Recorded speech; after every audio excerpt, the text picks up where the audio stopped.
Well, welcome everybody to the Korea Society, our new location. For those of you who are first-time visitors, welcome. For those of you who are repeat visitors, I hope you like this place because we're spending more rent money on it. Okay, good. And so today we're doing something special. We've never had a photography exhibit, and I think this is a great one to have. Before I introduce you to the photographer, I'd like to introduce two of our distinguished visitors from Jeju Island. First, Vice Governor Jung Sung-tae is right here.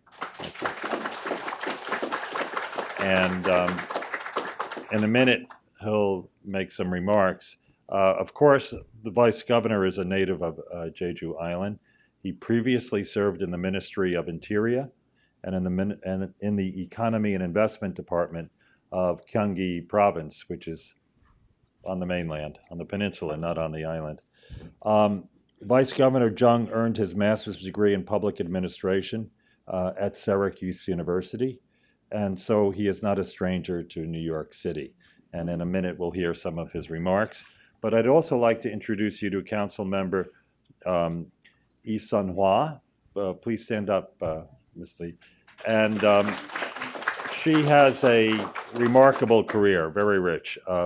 She currently serves as an advisor to the National Unification Advisory Council and is the chair of the Culture and Tourism Forum at the Provincial Council at Jeju Island. She was a radio producer at Jeju MBC, Munha Bangsong, and is a Korea Freedom Federation and Jeju Provincial Council member. Ms. Lee's mother was a haenyeo, if I'm correct. Okay. I'll introduce the photographer in a minute, and I'll start with slides from him. But I wanted to say right now that the Korea Society is proud to display his works on the haenyeo and their life in Jeju Island.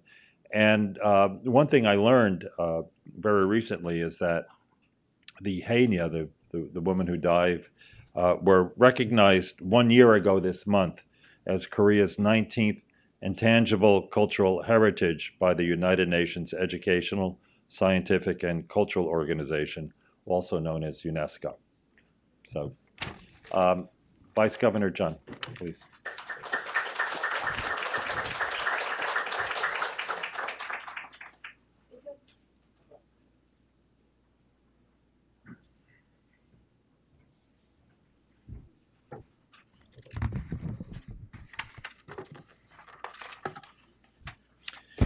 Yeah, good evening. Nice to meet you. I'm Jung Sung-tae, Vice Governor for Administrative Affairs of Jeju Special Self-Governing Province, the Republic of Korea. It's a great honor for me to introduce the culture of Jeju Haenyeo, or woman divers, a treasure for all the world, through photos here in New York at the heart of America. First of all, I would like to thank Mr. David Alan Harvey for taking photographs of haenyeo. I would also like to express my heartfelt gratitude to Chairman Thomas Hubbard and President Thomas Ban of the Korea Society, Director Kim Young-lee of Yuropoto's Magnum Photos Korea agent, Curator Iris Moon, and President Kim Jong-hyun of the Jeju chapter of the Photo Artist Society of Korea for your efforts to make this photo exhibition possible. Thank you all the guests for being here tonight with us. Photos taken by Mr. David Alan Harvey capture very vividly the lives of Jeju Haenyeo, and their lives represent the lives of Jeju people as well. Women divers of Jeju worked against harsh conditions at the sea with their pioneering spirit. They also show the considerate and sharing lives of the community and strong work ethics. These pictures render those women diverse images with real-life feeling. To the eyes of a foreigner photographer from America, JEJU HAENYEO can be farmers, caring mothers, and wives at the same time. I'm sure that you can feel his unlimited affection towards Haenyeo through his pictures, taken while observing up close. I hope this photo exhibition held in New York will sow seeds for the culture of JEJU HAENYEO to grow full-blown as a valuable asset for humanity. I expect that 숨비 소리, the sound that would make while walking under the sea, can be heard loud and clear here in New York. Once again, I would like to thank you all. I wish all of you happiness and success. Thank you very much.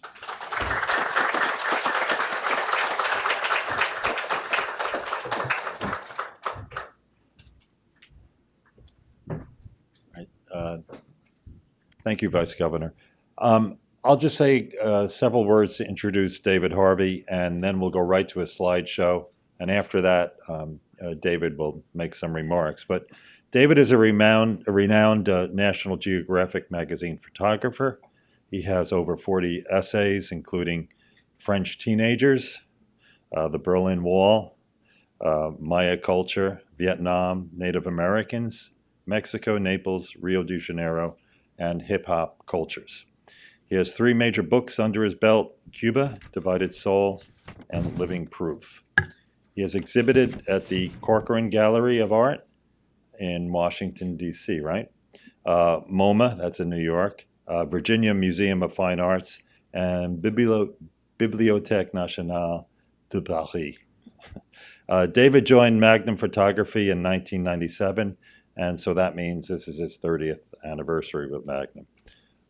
David's JEJU project was done 4 years ago and was organized by Council Member Yi Sun-hwa, who I introduced earlier.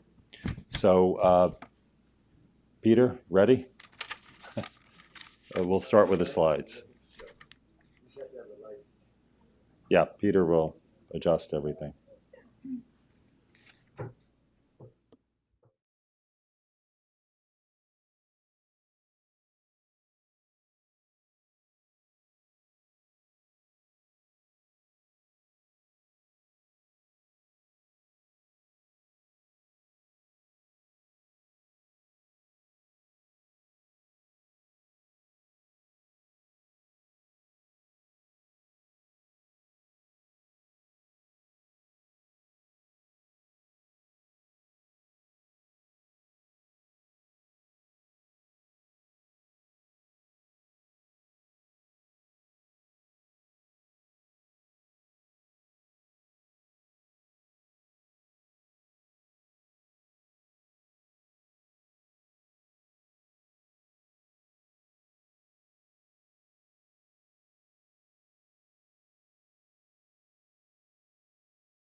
Thank you very much. I'm very honored to be here at the Korea Society, my first visit. And if my voice is not so strong tonight, it's because I was in Los Angeles last night presenting some work on a book that I did on Cuba, and I got on the all-night flight. And Iris, who's the curator of this show, when she was first talking to me, and Mr. Lee and all my Korean friends, I said, there's no way that I can make it. I can't. I'm in LA the night before. And I don't like to live like that. And then I thought about it, and I thought, I knew that Lee Seung-hwa was going to be here, Mr. Lee was going to be here. And I thought about all these incredible, empowered women who are on the walls here. And I thought, okay. And I told my assistant Alejandra, I said, we gotta do this. So I literally had to race out of the thing and catch the all-night flight. And I'm glad that I did. Because, first of all, I'm impressed with the Korea Society. Can't help but be impressed by this place. I'm impressed with the prints that were made in Seoul and sent here, and the framing. And Iris texted me the other day, and the poor woman has been dealing with me, which is not easy, because I'm difficult. I want things a particular way. And 2 days ago, she said, we're about to hang the 50 prints show. And I should put the text message up on the screen, because I said, there is no way that I didn't mean to be rude, but it was like, there's no way you're going to get a 50 print show up by Friday night. And so I was almost ready to cancel again, because I thought that's impossible. And then I thought, wait a minute, this is the Korean Society.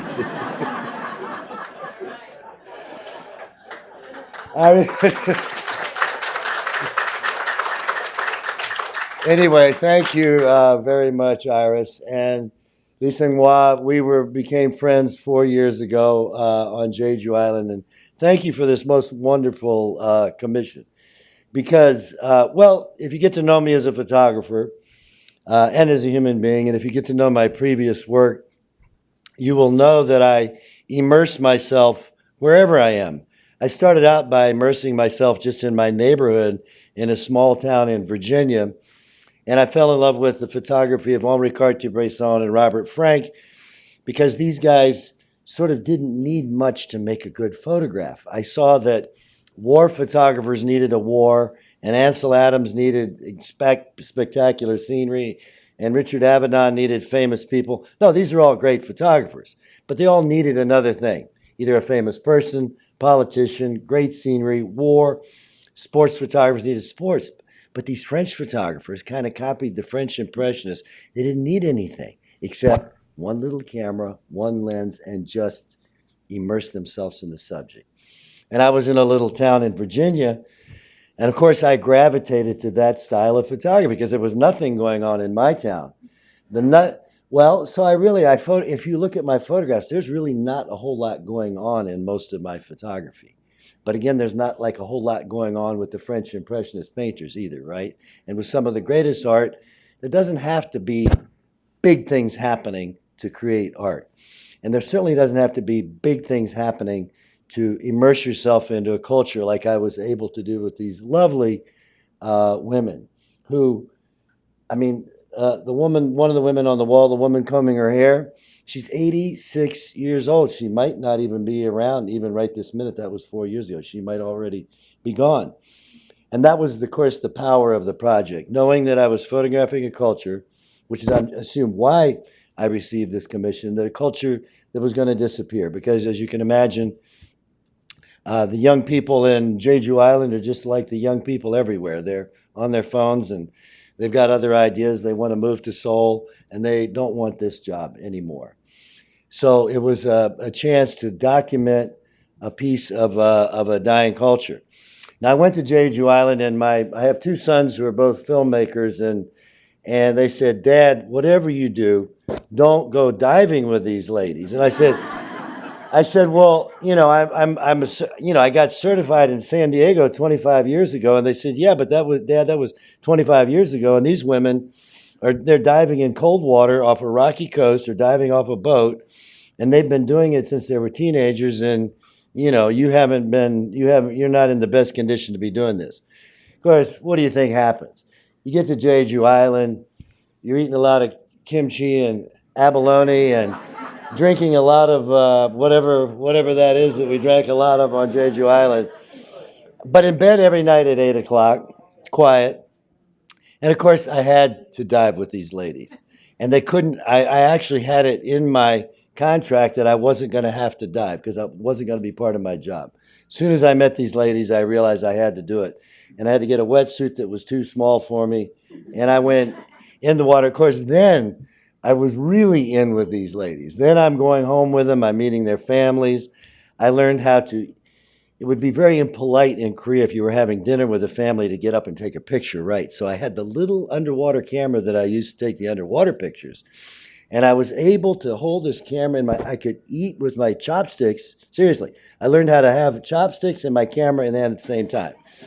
So that I wouldn't be rude, I could take pictures and sit at the table with the family, because it'd be very unusual for a foreigner to be invited home in a Korean home in a small town or anywhere really.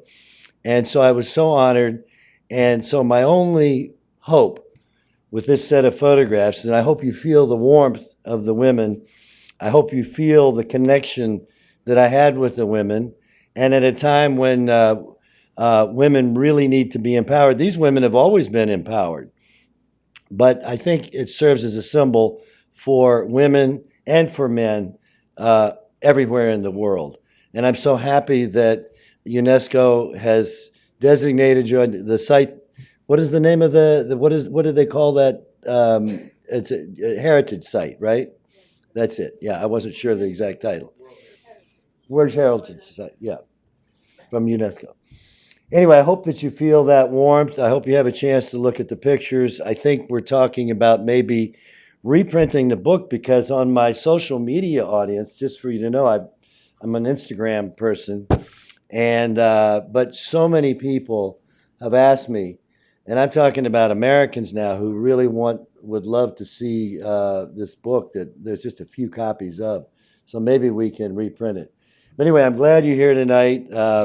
Happy holidays to everybody, and enjoy the show. And if you get to Korea, go to Jeju Island and meet these ladies. They're something else.